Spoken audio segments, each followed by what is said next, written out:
Bienvenue à cette conférence de presse où les partenaires de l'entente de partenariat régional et en tourisme de la Naudière vont annoncer une aide financière pour la réalisation de plusieurs projets dans la région. Aux promoteurs, question qu'ils puissent nous dire exactement ce qu'ils vont faire avec les fonds. Donc, j'y vais d'emblée avec le marché de Noël de l'Assomption, avec M. Émile Laporte, qui est cofondateur. Alors, vous êtes en plein marché, vous, en ce moment, hein? Bonjour. J'aimerais d'abord remercier le comité de tourisme de la Naudière pour la subvention qui nous est accordée aujourd'hui. Le marché de Noël de l'Assomption s'est agrandi cette année. Il était donc important de pouvoir illuminer de belle façon cette nouvelle ère d'exposants. Un des éléments essentiels d'un marché de Noël d'inspiration européenne, ce sont les illuminations. C'est ce qui lui confère l'ambiance féerique qui est tant appréciée des nombreux visiteurs de tout âge confondu. En installant ces nouvelles illuminations, nous avons dû par la même occasion remplacer celles existantes qui ont atteint leur fin de vie utile. Je les avais construites, soit dit en passant, avec des bénévoles. Cette subvention servira justement à illuminer le marché de Noël de l'Assomption sur toute sa superficie et surtout sa nouvelle section et lui redonner toute sa splendeur. Nous nous sommes mis à la recherche du meilleur fournisseur avec le meilleur rapport qualité-prix.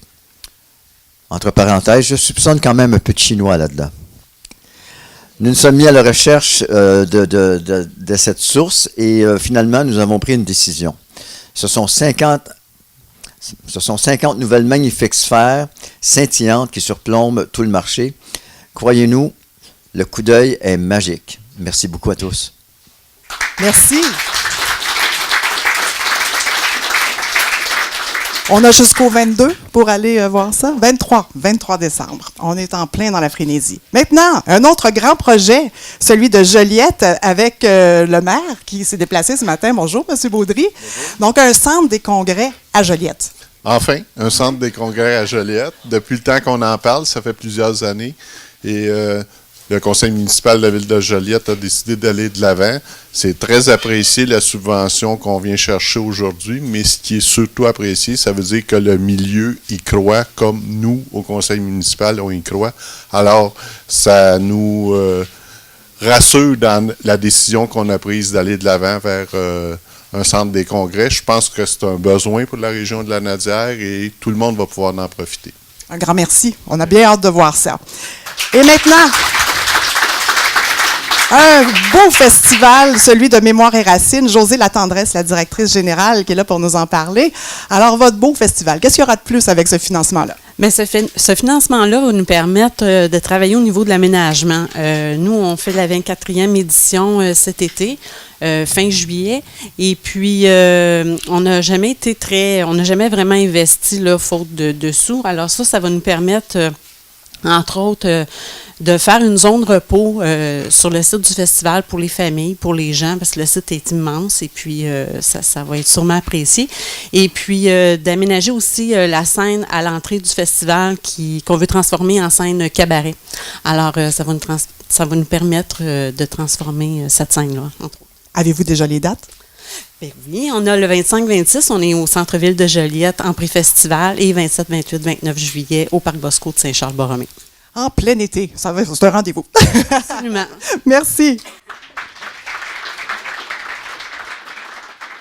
J'aimerais remercier, puisque c'est vers lui que je me dirige, Steve Mallette de 45 degrés Nord, qui nous reçoit de bien belle façon ce matin dans des infrastructures qui sont complètement neuves. Est-ce qu'on les inaugure ce matin? Bien, presque. Il y a des contracteurs à l'extérieur. J'espère qu'ils ne vous ont pas trop gêné, mais on est à la finalité là, du projet. Là. Mais vous voyez, ça donne le ton, un peu la salle qu'on est ce matin ici au sous-sol, puis vous avez rentré par notre salle principale au rez-de-chaussée. Alors, on avait besoin de ces salles-là pour du team building, tracter des entreprises de l'extérieur de Montréal. Fait que c'est important pour nous on est loin, hein? Fait qu'on a intérêt à être sexy, puis d'avoir une expérience client assez spéciale pour convaincre les gens de venir dans la Naudière. C'était notre mission, puis je pense que ça va être mission accomplie. On a un super beau produit. Ah, c'est sexy même à 10 h le matin. Hein? Imaginez en 5 à 7. Merci. Maintenant, le musée Gilles Villeneuve, qui va bénéficier aussi de cette aide financière. Monsieur Bellumeur, bon matin. Bon matin. Alors, qu'est-ce que ça représente pour vous, justement, ces fonds d'investissement? Ben, le musée Gilles Villeneuve va célébrer en 2018 ses 30 ans. Depuis l'ouverture, c'est près de 300 000 visiteurs qui sont arrêtés au musée. Puis ces gens-là provenaient d'une trentaine de pays depuis le début. Je pense qu'on est rendu à un moment où il faut se renouveler. Donc, l'étude va nous aider à solidifier, à avancer dans un projet d'agrandissement qui nous donnerait un espace pour permettre des expositions temporaires, donc attirer, refaire venir les gens à Berthier, des gens qui sont déjà venus au musée il y a des années, tout ça, par des expositions thématiques. Et cette salle-là aussi, il y aurait plein de choses amovibles. On pourrait l'utiliser pour louer en soirée ou lorsque le musée n'est pas ouvert. Ça serait plus dans la région de Berthierville, parce qu'il n'y a pas de salle, il n'y a pas d'endroit où les gens peuvent se réunir. Donc, ça servirait à la fois au musée à se développer et à la communauté en même temps. Fait que je pense que c'est un gagnant pour tout le monde. Et en cette année, l'année prochaine, du 30e anniversaire, ben, je pense la réalisation de l'agrandissement suite à l'étude. Je pense que ça serait un beau cadeau pour tout le monde. Un grand merci.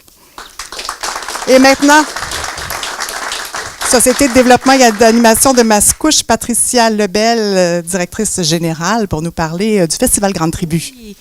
Donc, d'abord, merci. J'aimerais vraiment remercier ceux qui ont analysé le dossier.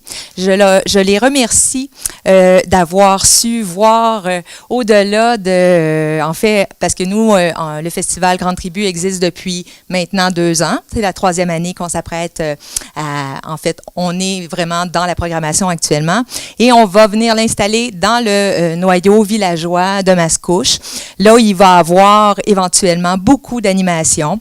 Donc, c'est le premier projet qui vient s'implanter au cœur du patrimoine bâti qui est magnifique.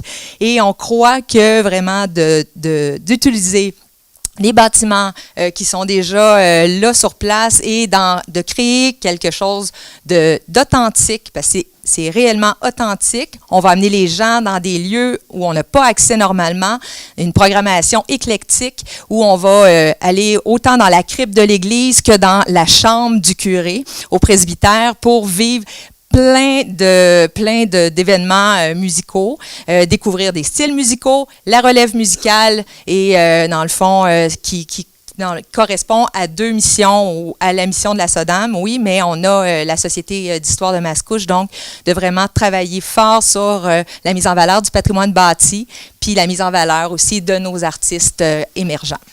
Merci. Merci à vous. Maintenant, je me dirige vers l'Auberge du Lac-Taureau et Marc Prudhomme, qui est président du conseil d'administration. Lac-Taureau n'a pas besoin de présentation, mais toujours des améliorations au fil des années, là. Oui, ce qui arrive, c'est quand on a pris la relève en 2015, on a amélioré ce qu'il y avait déjà en place, on a fait une mise à niveau, on a amélioré aussi au niveau du service. Maintenant, il s'agit de peaufiner un peu plus notre offre. Pierre-Luc Belrose, tantôt, a un peu énuméré ce qu'on voulait faire, là.